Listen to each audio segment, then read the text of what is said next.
The NCPS rolls on. Sun Valley Speedway in British Columbia. Problem at the start, several cars got damaged because there was some confusion on the pace laps. Stephen Lawrence got the worst of it and had to come to pit road. The crew went to work with the baseball bats and they got him back out just one lap down, but he's basically going to be in the way the rest of the race. He's had a solid year though, so just trying to get all the points he can. Lap 24, the struggle continues for Ian Abernathy. Slows on the front stretch. He had a clutch issue, and that's been a problem for a few drivers this year. They're going to have to get that looked at. Jet Beckham had his 5th pole of the season. That's half the races, but his biggest rival, basically his shadow, has been Colin Eversley Jr., and he's looking to the inside on lap 34, going for the lead. Well, I've been a fan of Old Swiss cheese all year. That's Frankie Lundqvist, of course. 1 top 5 and 3 top 10s. Just got inside the top 10 here, so looking pretty solid in this one as well. You really have to take it easy getting into the corners here. Gotta rotate through the center. It feels like it takes forever. Just a lot of give and take. Scott Jurnick has only been able to run 6 races so far with his lack of funding. If you want to help out, you can call the number on the back of his car, but he has a camshaft problem here. No caution, but has to pull it down to pit road. Shout out to Brandon Kennedy. Remember, we saw him upside down at Nashville, inside the top 5 here and looking for more. Unfortunately, he couldn't hold on and fell off late in the run, but still good progress. Talk about making gains, Rich Patterson is in 8th. He only has 1 top 10 this season, and that was only because everyone else wrecked at Concord. But this one is on pure speed, so nice to see that. When he's not in this series, he's usually racing locally in the Chicagoland area. But up front, it was all Colin Eversley. He never looked back after he got the lead, and he gets the win in Sun Valley. He also has the most laps led this season now at 254. Alright, so with the season being half over, let's take a look at the current point standings. Jet Beckham is still the leader, always strong no matter what track it is. Walter Hansen has been really consistent this year, only 21 behind. Colin Eversley with his 2 wins is sitting 3rd. Then we have Oliver Wilson, been pretty under the radar but has 7 top 10s. Brett Fisher still holding on to 5th after his really strong start to the season. Then it's Taka Kojima, just waiting for him to break out and get his first win, but he has 4 top 5s and 6 top 10s. Darrell Stewart sitting behind him. He's had a real quiet year, but not too bad. Then Randy Copeland, who got his win at IRP. Chris Vaughn right behind him, won at Road Atlanta. He had a good race today and vaulted 3 spots to 9th. And Stephen Lawrence had the opposite day. He lost 2 spots and rounds out the top 10.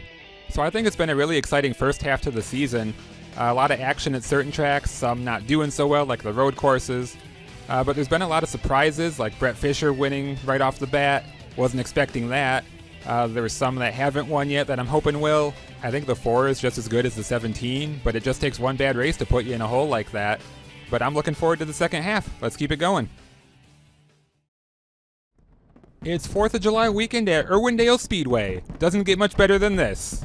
Unfortunately, with a smaller track, some cars couldn't make the show, but that doesn't mean there's going to be any shortage of action. Let's get right to it. Darrell Stewart beat his teammate Jet Beckham for the pole, actually chose the outside, and with a track this racy, you can really go wherever you want. I think Beckham was perfectly fine with the bottom though, as he's going to grab the lead from there on lap 3. Brett Fisher follows him through. 6 degrees of banking down there, all the way to 12 at the top, 9 in the middle, and this is what it does. Multiple options just creates amazing racing throughout the pack. If your car's not handling somewhere, you can just move around and try something else. This is just outside the top 10, Eversley trying to work his way forward. He started 14th. Lap number 20, Brett Fisher looking for the lead, hounding the back bumper of the 17. And I don't think he's been this strong probably since Nashville. Putting a good charge on here early in this one. Trying his hardest, using the flat down there. Not quite able to get the run off though. Lap 32 though, something wrong with Jet Beckham. Big implications here. The 17 slowing off of turn 2.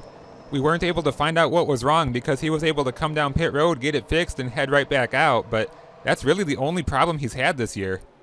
The rest of the field does use this opportunity to make their scheduled pit stops. On the restart, I said Darrell Stewart was having a quiet year. Well, he's not messing around in this one. Going for the lead into turn 1. Beckham is at the tail end of the lead lap at this point, and he might be trying to do his teammate a favor by holding up the 0-1 a little.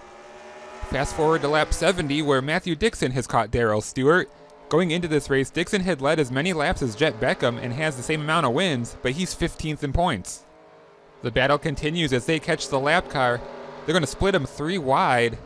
Drag race down the backstretch. Who's going to prevail into turn 3? We're halfway home as well. Good clean racing so far. Well, it was about 20 laps since he caught him, but Dixon is finally going to clear himself for the lead as Stewart gets stuck behind the lap car.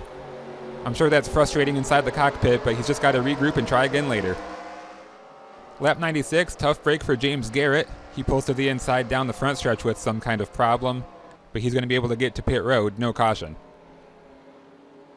Just inside 50 to go now, and Darrell Stewart is hunting down the 90 once again, but he's going to pull a strategy move and become the first one to make his final pit stop. This could be a big moment right here. But Dixon is quick to respond and makes his stop a couple laps later. Let's see where they shake out. Basically exactly how they came in. No mistakes by either team, and you can tell this is setting up to be a great finish. 15 to go, and the 7 had fallen off a little bit. Let's take a look at the lap times now. Oh yeah, about a 1/10.5 faster. Reeling them back in. This is far from over. 5 laps to go, and Darrell Stewart is there once again, right on the bumper of Dixon. He hasn't won yet this year. Dixon has 2 wins. Stephen Lawrence right behind them if something happens. Stewart looking to the outside in turn 1. Lots of lap traffic in the way. We'll see if any of them can do any favors. One of them is the 17. Oh, this is good stuff. Where can the 7 go, though? Oh, he's going to try to squeeze it in the middle. 3 wide, 3 laps to go. Good hard racing, but still clean. No one has laid a fender on each other yet. Keyword yet. Oh, the 7 got a little loose off of turn 2, but still staying right with them. No one giving an inch into turn 3. The 7 got stuck behind the 12. Still got a great run off, though. 2 to go at the line. I think the 7 has been better, but both lines are just so equal. Cue the Jaws music. You can see the 90 gets in really good on the bottom, but the 7 keeps using that extra banking on the top to get the great run on the exit. Dixon had it by a nose there, but we have 1 lap to go. White flag in the air. This has been incredible. The entire second half of this race has been dominated by these 2, the 7 of Darrell Stewart, the 90 of Matt Dixon, and it's all going to come down to this. Lap car still in the way. That might have hurt the 7. It's going to be a drag race to the line. Stewart gets the run. I think he's got it. He does. Darrell Stewart wins at Irwindale. Hell yeah. That was fantastic. Great respect between those 2. Amazing race, amazing finish. Couldn't have asked for more. Off to Heartland Park in Topeka, Kansas for race number 12. Jerry Clark got his first pole of the year, but Colin Eversley quickly got around him on the outside and set sail. With as good as his teammate Brett Fisher has been doing, I haven't talked a whole lot about Juan Carlos Garcia. He actually won a championship down in Mexico. Over on this side of things, he's trying to prove to be more than just a mid-pack team. Good showing here as he got his first top 10 of the year. And now a look at Ernie Pryor. He's been fairly quiet, but doing well. He actually jumped into the top 10 in points after Irwindale. He has a handful of top 10s and a pole this season, just looking for a little more speed. Inside 10 laps to go now. Colin Eversley's starting to get into some lap traffic. And he can be as careful as he wants because he has a really big lead. No need to make a stupid mistake at this point. I mentioned after Sun Valley that I thought the 4 was just as good as the 17. He just dug himself a hole. Well, this is a good place to start digging out of it.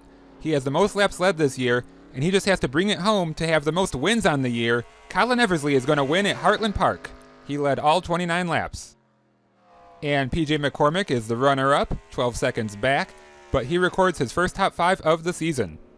And that'll wrap up this installment. Not many incidents to speak of in this trio of races, but we did at least have a great finish. I am really looking forward to the next set. Hope you'll tune in.